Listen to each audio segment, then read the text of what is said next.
చాలామంది పిల్లల్లో ఫ్రీక్వెంట్గా దగ్గు, జలుబు, ఆయాసం, కఫం పట్టేయడం, తుమ్ములు వచ్చేయడం ఇలాంటి కంప్లైంట్స్తో ఇబ్బంది పడుతూ ఉంటారు.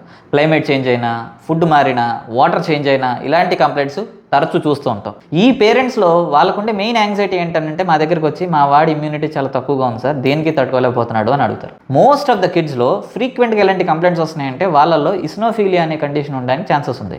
అంటే ఇమ్యూనిటీ తక్కువ ఉన్నట్టు కాదు, వాళ్ళల్లో ఇస్నోఫిల్స్ అనే తెల్ల రక్త కణాలు ఉండాల్సిన దానికంటే ఎక్కువగా ఉండి అవి హైపర్ రియాక్షన్ చూపిస్తాయి. సో హైపర్ రియాక్షన్ వేరు, లో ఇమ్యూనిటీ వేరు.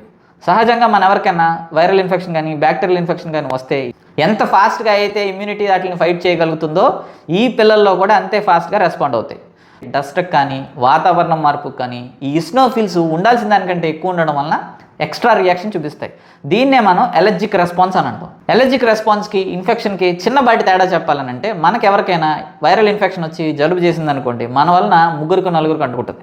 అదే ఈ పిల్లలు ఎవరైనా సరే ఆయాసంతో ఇబ్బంది పడుతున్నా, దగ్గుతో ఇబ్బంది పడుతున్నా, తుమ్ములు అనే కంప్లైంట్తో ఇబ్బంది పడుతున్నా, అలా తుమ్మడం వలన పక్కనున్న వాళ్ళకి కూడా జలుబు రాదు. ఎలర్జీ అనేది బాడీలోంచి మొదలయ్యే ఒక రియాక్షన్.